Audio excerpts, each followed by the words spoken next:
Welcome on Women Dialogues channel. In today's episode, we will talk with Miss Regina. She is joining us directly from Kenya. She is a women rights advocate who is passionate about simple living. So, welcome, Miss Regina. Thank you so much, Dr. Shashi. I'm glad to be here. So, Regina, before you tell us about your career journey, I want to ask about your the work passion, and you are working on simple living and minimalism. What it is? Uh, it's not something that I've been doing for long. Simple living and just wanting to live with essentials. Uh, like 4 years ago, I read about simple living. I just came across an article about simple living, and when I read it, I saw myself in that article. So I was living a simple life, but I didn't know there's a word to define the kind of lifestyle that I was living.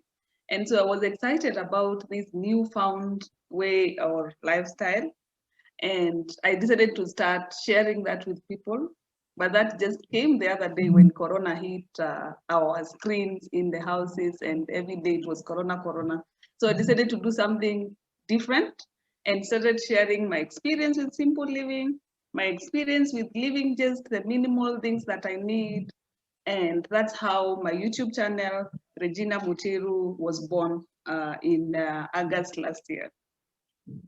Yeah, I can see that you're very active and made lots of awareness videos on about it for creating awareness for declutter and saving money. And I think it's so relevant in coming, in present time when COVID-19 and it's this pandemic is everywhere.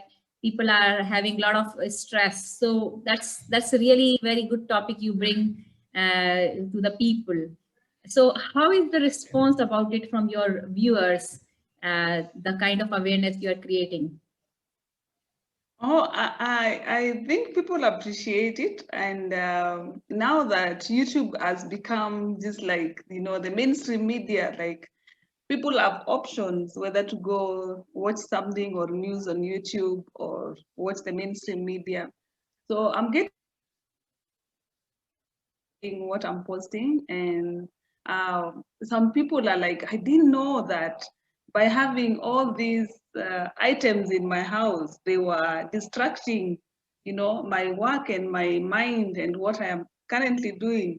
And by creating that awareness, I'm seeing people acting and releasing some of the items that they have in their spaces they're not making use of, and sharing with those who don't have, and others selling those items and making money, and then now you have extra money that you can save, that you can use for your household, and Right. others are giving to those who are in need. So it's sort of now that I'm not making use of it, I can decide to sell it or I can decide to give it out, and I Yeah. create more space in my house. I create more space for things that matter in my life. So Right. people are appreciating it, and I like it, and I've had some people calling me decluttering mama, and I like it because then it means people are getting this concept in their minds that we don't Yeah. have to keep on decluttering our spaces. We can live in That's simple. so true because yeah, that's so true. I sorry to interrupt you, but I find like this is really important. Not in general, also not in current time, but in general, because the concept of materialistic and being getting more and more has ingrained in my mind so much that we forgot Hmm. about how we can be happy by being minimal with the and declutter and all. So these are very key issues, and I find really interesting. So I found a part of that you are advocate of for various social issues on your organization, which is Hmm. Amani Women Network, and that works to bridge the gap between Kenyan women peace builders in the grassroots and policymakers. So tell us about your organization. Okay. And if you allow me to mention this about simple living and women, Yeah, uh, definitely. We would love to. thank you. I realize that, it's majorly women who take care of household. Even Yeah. men do, but majorly in my context, it's women who do that. And you realize when you create a space that is easy to clean, easy to manage, you lessen the work for you, for yourself as a woman. And as you mentioned about COVID-19 and the pressures of monies that both men and women are going through, by not keeping on buying, and you realize it's also women who are mostly attracted to purchasing more items, more than men. So by us women not keeping on purchasing, we are saving money. Like, you don't spend money and save it and use it on something that is necessary. Because you realize even those poor women living in slums and other areas, they keep on buying, and in fact, they buy a lot. They really buy a lot. Yet they need this money for their food, to take care of their children. So I'm finding a link between simple living and women. And if as women we can embrace this lifestyle, it is for our own good. It is for our own, we'll have more time for ourselves as women to take care of ourselves rather than taking care of the household and cleaning, and organizing. So it's good for us. And thank you for allowing me to share that. Coming back to a Man Women Network and the kind of work we are doing with women. I co-founded a Man Women Network 4 years ago with two. So yeah, that's interesting. So how it all started, like tell us about that journey and all. Yeah. So we came together with two other colleagues and founded a Man Women Network, which is a network that brings together Kenyan women peace builders, both young women and mature women. But the initial reason for founding the organization was to bridge the gap between young women peace builders, women peace builders in the grassroots, and women peace builders at the policy-making level. And my co-founders are also policymakers. So we realized that there was that gap between the grassroots, the policymaking, and the young women. And how better to do it that some of us are young people, majority of us have networks and relationships with our communities on the ground at the grassroots level. We know the women who are doing the peace work, not the ones that boardrooms, but the real work in the community.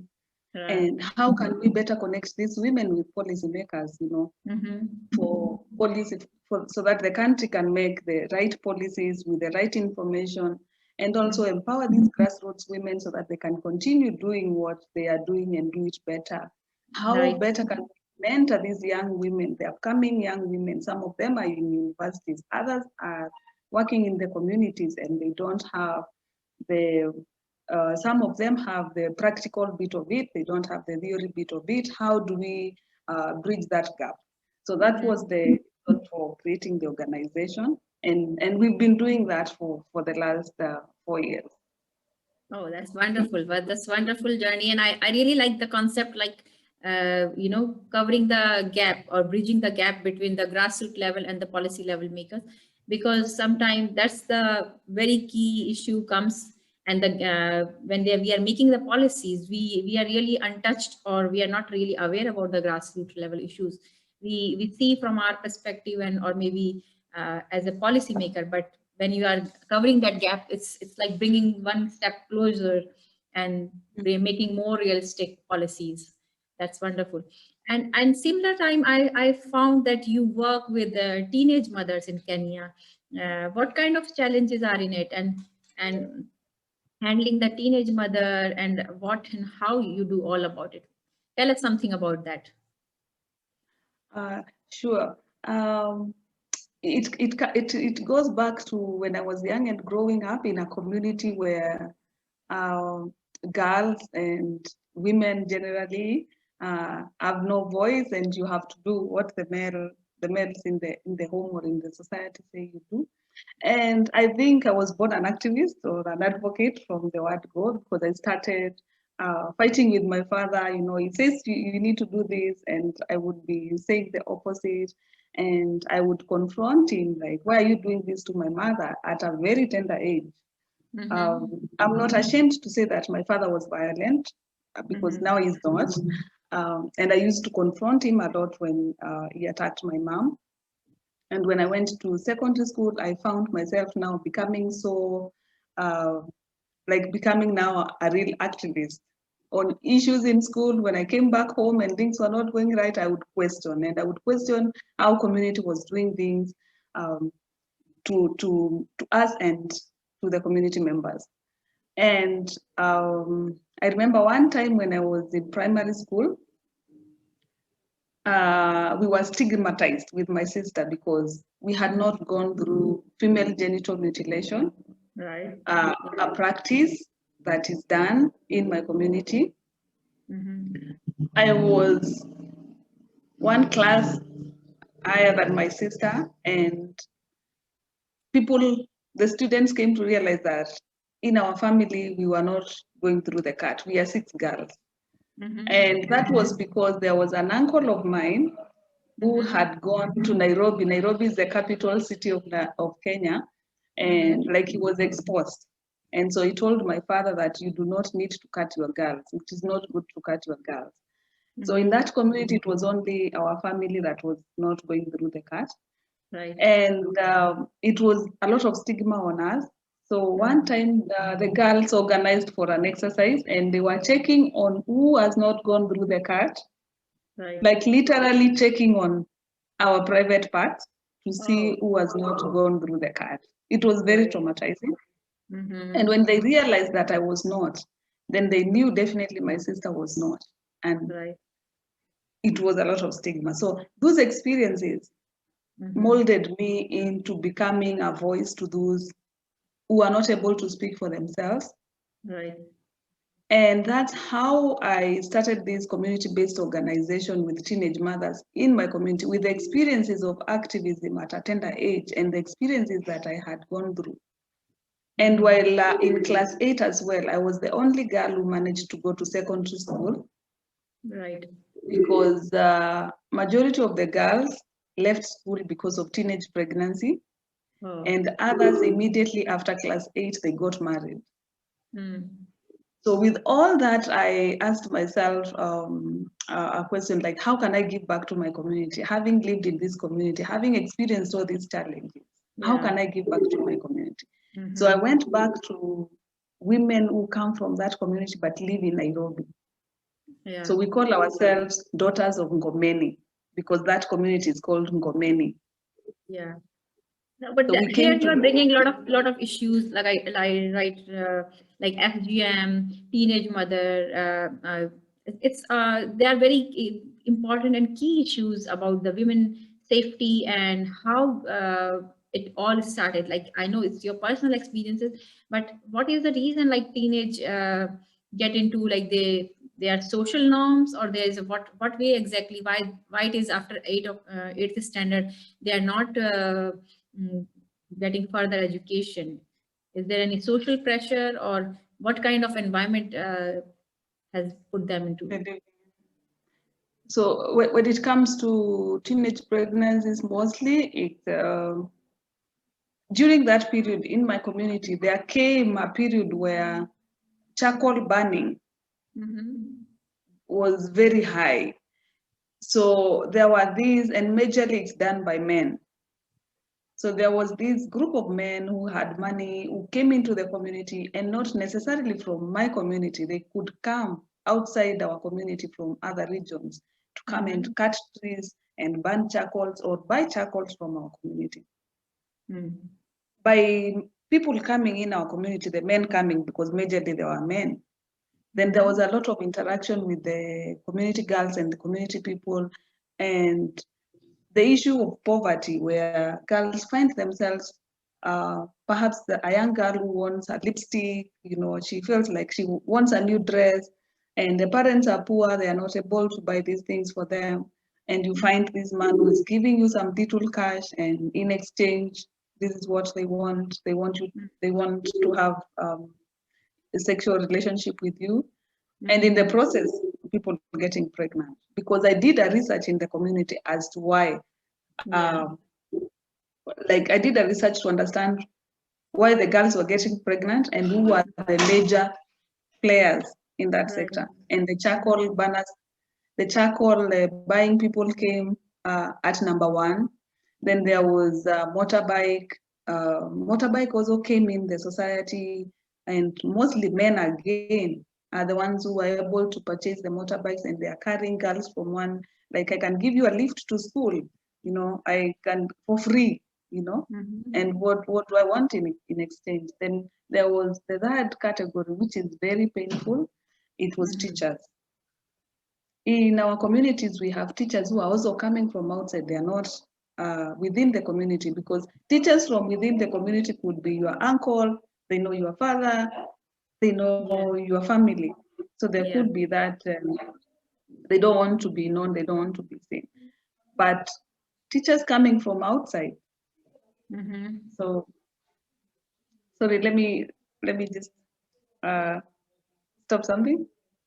No, that's really a very key point you are talking about, and I'm just wondering, like, uh, we know all these issues are happening, and you are really as active person, you are working on it, and along with your organization and with other women support. But same time, I would like to leave this question to our viewers and the further people. What way we can make it better?